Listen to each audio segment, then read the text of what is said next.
Hi everyone, Angela here. In this video, I'm going to show you how to make this cute little pot holder with a heart in the center and binding all around. I'll also show you how to add the loop at the top and easily finish the end all in one go. I'm using the same fabric for the front and back.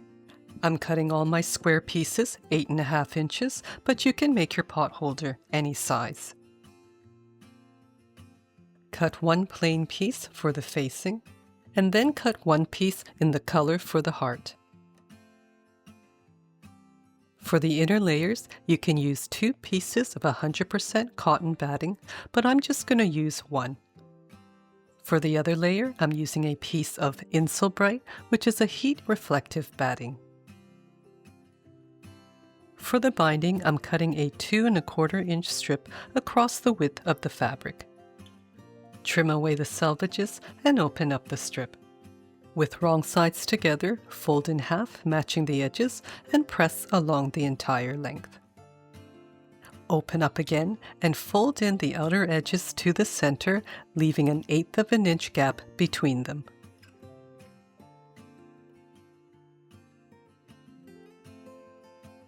Print out or draw a heart shape in the size that you want and cut it out. This one I have here is 5.5 inches wide. With wrong sides together, fold the facing piece in half vertically and crease to mark the center. Open up, center the heart pattern on top, and carefully trace around. I'm using a heat erasable pen. With right sides together, place the facing on top of the front piece. Pin close to the heart on all 4 sides if you need to.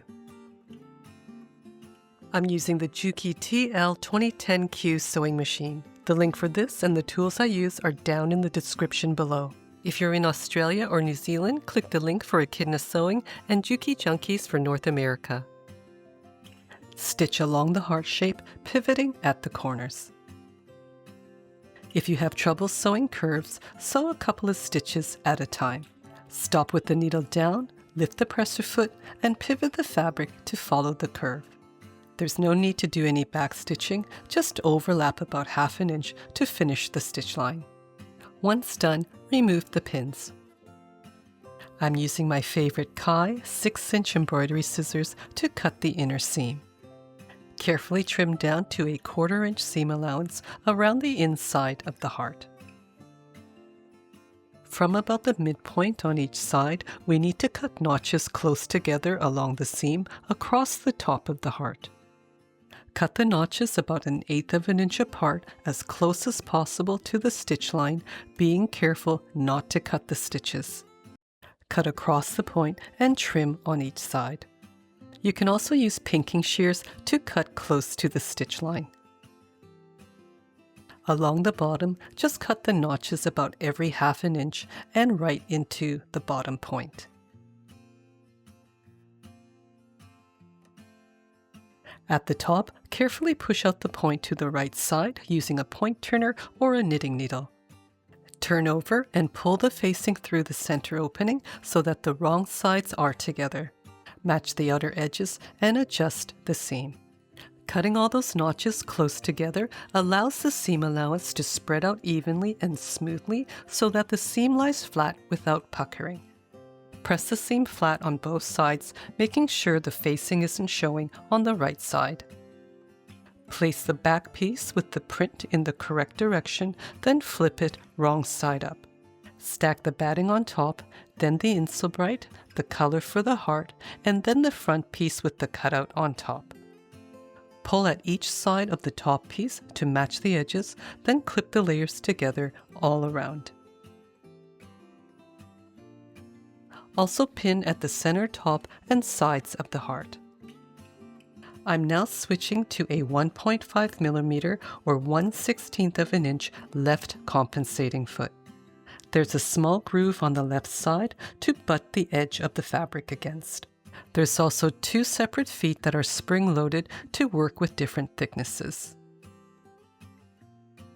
First, stitch a scrap piece of fabric to prevent any bird nesting, then pull out the thread a few inches. Start the edge stitching at the bottom of the heart.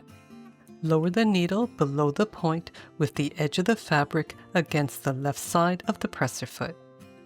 Edge stitch all around, backstitching at the start and finish, and pivoting at the top point. If you're finding this video helpful, make sure to like, share, subscribe, turn on all notifications, and leave a comment below. As always, I'd love to know where in the world you're watching from. You can also show your support by becoming a member.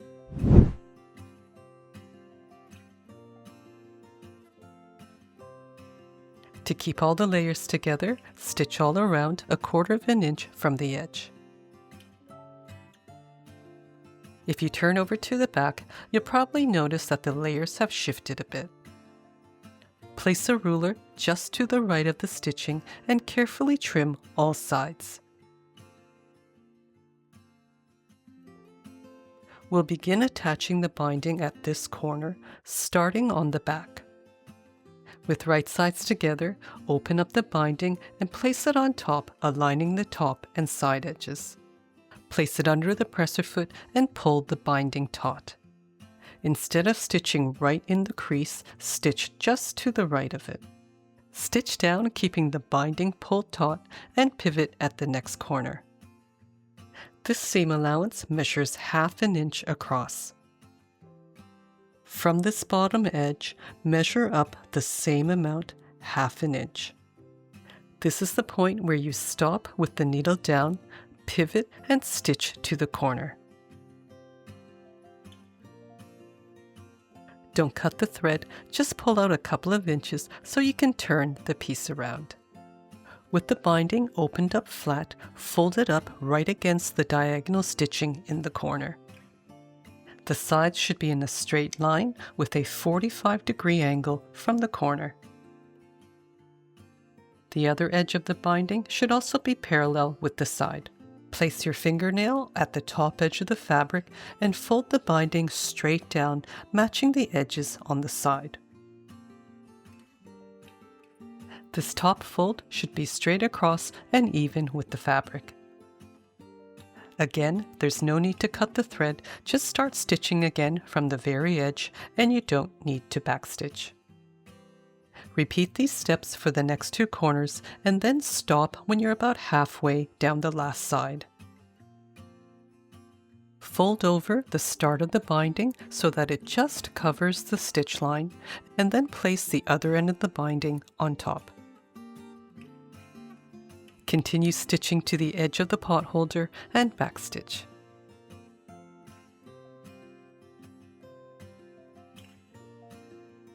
At the corners, lift the binding and fold over to the front. By starting the stitching right from the edge, it holds the fabric neatly inside to the left. This is also how we want to fold the corner on the front.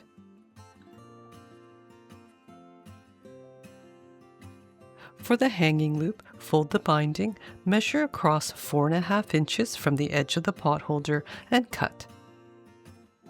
Fold the end down, crease, and cut it on a 45-degree angle.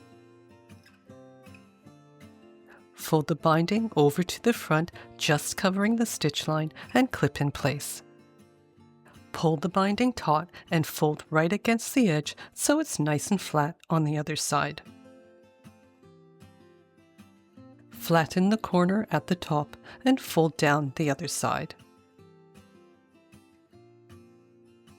You can see my edges at the bottom don't match up. You'll just have to open up again, pinch the corner, and adjust until they do. Again, we want the corner fabric folded in to the left so that they're facing in the opposite direction on each side. This way, there's less bulk at the corner. Clip in place and continue all around.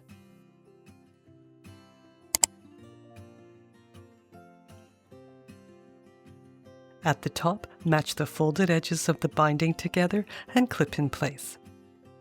Double check the binding is covering the stitching at that corner. Starting at the raw end, sew the folded edges of the binding together with a 1/16 of an inch edge stitch. Stitch until you're just past the edge of the potholder. Without any twisting, bring the end around, keeping the raw edge straight and parallel with the binding. Tuck the raw edge straight in under the binding, then push the stitched edge of the binding right against the bottom edge of the binding at the top. Continue stitching the binding all around, pivoting at the corners.